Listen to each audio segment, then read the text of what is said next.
രുദ്രദേവ, താങ്കളെ അഭിനന്ദിക്കാനായി എത്തിയിരിക്കുന്ന അയൽ രാജ്യത്തെ രാജകുമാരന്മാരാണിത്. നിരവധിയിലെ യുവരാജൻ ചാലൂക്യ വീരഭദ്രൻ.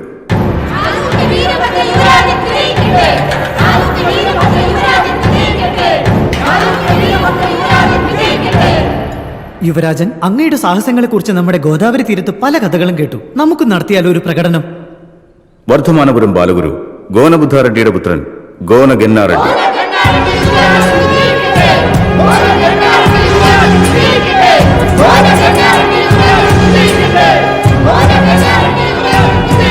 യുവരാജൻ വലിയ സാഹസികനല്ലേ? വാൾപ്പയറ്റിന് അംഗം കുറിച്ചാലോ?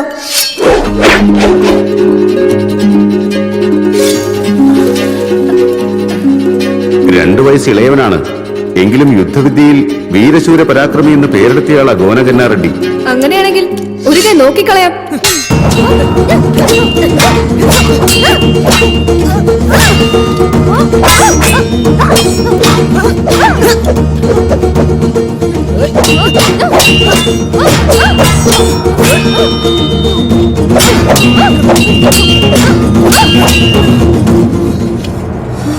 നിന്റെ പ്രകടനം കാണുമ്പോൾ എന്നും നീ ആയിരിക്കും നമ്മുടെ പ്രതിയോഗി എന്ന് തോന്നുകയാണ് ഗന്നാറെഡ്ഡി. ഗോനഗന്നാറെഡ്ഡി, എത്രയും പെട്ടെന്ന് വർദ്ധമാനപുരത്തെത്തണമെന്ന് താങ്കളുടെ ഇളയച്ഛൻ ലഘുമയ രാജൻ സന്ദേശം അയച്ചിരിക്കുന്നു. ഉടൻ തന്നെ പുറപ്പെട്ടാലും. പുറപ്പെടുന്നു യുവരാജൻ. വീണ്ടും യോദ്ധാക്കളുടെ പ്രകടന വേദിയിൽ കാണാം. ഗന്നാറെഡ്ഡിയുടെ അച്ഛൻ ഗോനബുദ്ധരാജൻ അപ്രതീക്ഷിതമായി മരണപ്പെട്ടു. വർദ്ധമാനപുരം വല്ലാത്ത ആശങ്കയിലായിരിക്കുന്നു. വല്ലാത്ത കഷ്ടമായി പോയി. യോദ്ധാക്കൾ ഇതെല്ലാം നേരിടണം. താങ്കൾ എന്തിനാ അതോർത്ത് വിഷമിക്കുന്നത് യുവരാജൻ? സുന്ദരമായ ഈ ഒറ്റക്കൽ നഗരം ഒന്ന് വലം വെച്ച് വരികയാണെങ്കിൽ താങ്കളുടെ മനസ്സിനൊരു ഉന്മേഷവും ഉണ്ടാകും. വന്നാലും. അയ്യോ, കോട്ടയ്ക്ക് പുറത്തോ? നമുക്കതിനുള്ള അനുവാദം ഇല്ല. അനുവാദമോ? എന്തിന് യുവരാജൻ? അങ്ങനെ അനുവാദം വാങ്ങി ചെയ്യുന്നതിൽ എന്ത് രസമാണുള്ളത്? എന്നാലും ശിവദേവാചാര്യൻ ഇത് അറിഞ്ഞാൽ? അറിയുന്നതിന് മുൻപ് തിരിച്ചു വരാം യുവരാജൻ. വരൂ.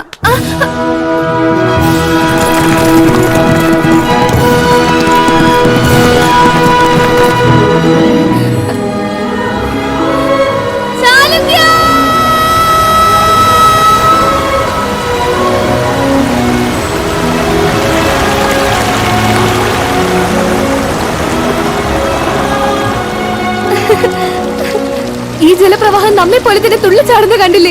കുട്ടിക്കാലം മുതൽ ഈ ചെടികൾക്കും കൊടികൾക്കും ഇടയിലാണ് നാം വളർന്നത്. എന്നാലെന്ന് നിങ്ങളോടൊപ്പം വന്ന് ഈ ആനന്ദം പങ്കിടുമ്പോൾ വല്ലാത്ത സന്തോഷം തോന്നുകയാണ്.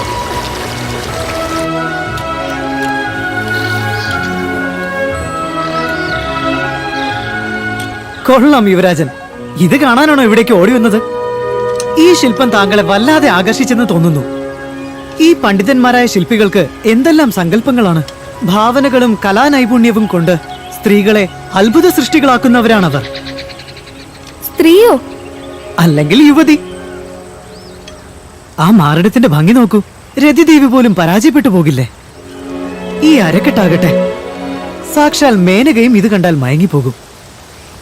ഉർവശിയുടെ അധരവും രംഭയുടെ നയനവും എല്ലാം ഒത്തുചേർന്നതാണ് ഈ ശില്പം. ഇത്രയും സൗന്ദര്യം തികഞ്ഞ സ്ത്രീ ഭൂമിയിൽ എവിടെയും ഉണ്ടാകില്ല. സ്ത്രീയോ? സംശയം എന്താ? ഈ അങ്കലാവണ്യവും മുഖസൗന്ദര്യവും സ്ത്രീകൾക്കല്ലാതെ പുരുഷന്മാർക്കുണ്ടാവുമോ? എല്ലാവരും വരൂ, സ്നാനത്തിന് സമയമായി. എല്ലാരും ഒരുമിച്ച് എങ്ങനെയാ? സ്ത്രീകൾക്ക് ഒരുമിച്ച് നിന്ന് സ്നാനം ചെയ്യാമെങ്കിൽ ബാലകരായ നമുക്കൊരുമിച്ച് നിന്ന് സ്നാനം ചെയ്താൽ എന്താ? വരൂ വരൂ, വേഗമാകട്ടെ.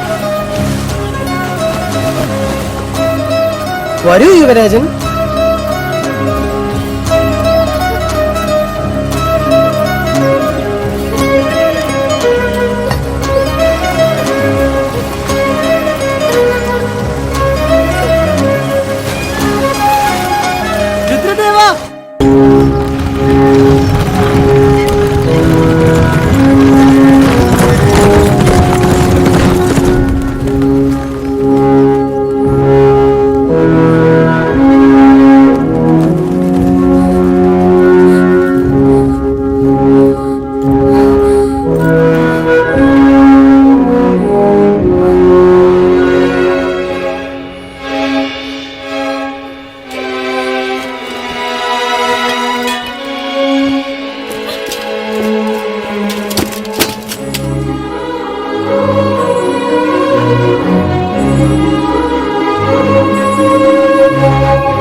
കാഴ്ചയിൽ ഒരുപോലല്ലേ?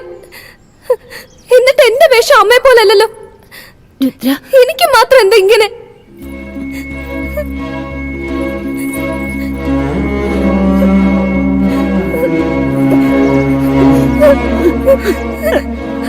അമ്മേ,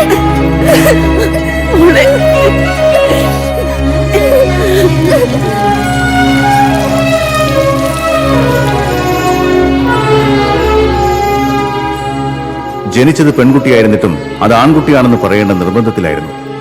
വളർന്നു വരുന്ന ശത്രുക്കളുടെ ആക്രമണങ്ങൾ കരുതി വരുത്താൻ ഏറെ പാടുപെടണം. ഈ രാജ്യത്തിന്റെ സംസ്കാരവും സമ്പന്നതയും നിലനിർത്താൻ ധീരതയും സാഹസികതയും നിറഞ്ഞ ഒരു മഹാസാമ്രാജ്യം അനിവാര്യമാണ്.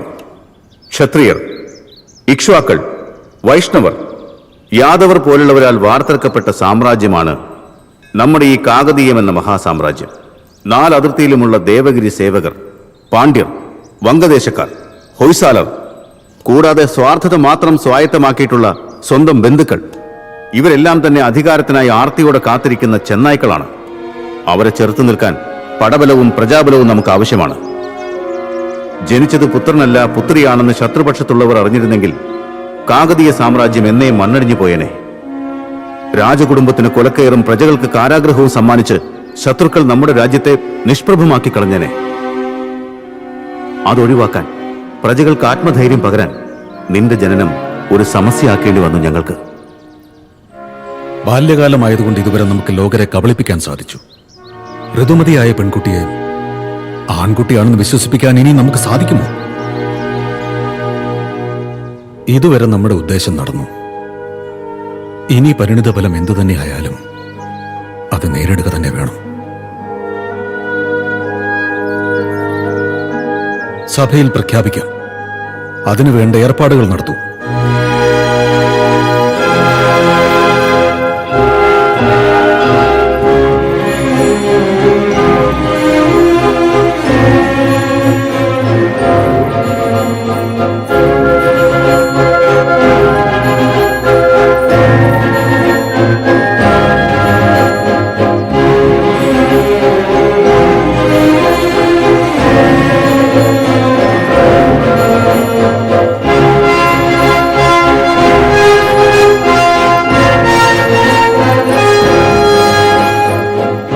നമ്മുടെ രാജ്യത്തെ സംരക്ഷിക്കാൻ അവിടുത്തെ പ്രതിജ്ഞ എന്താണോ അത് നിറവേറുന്നത് വരെ നാം രുദ്രദേവനായിരിക്കും.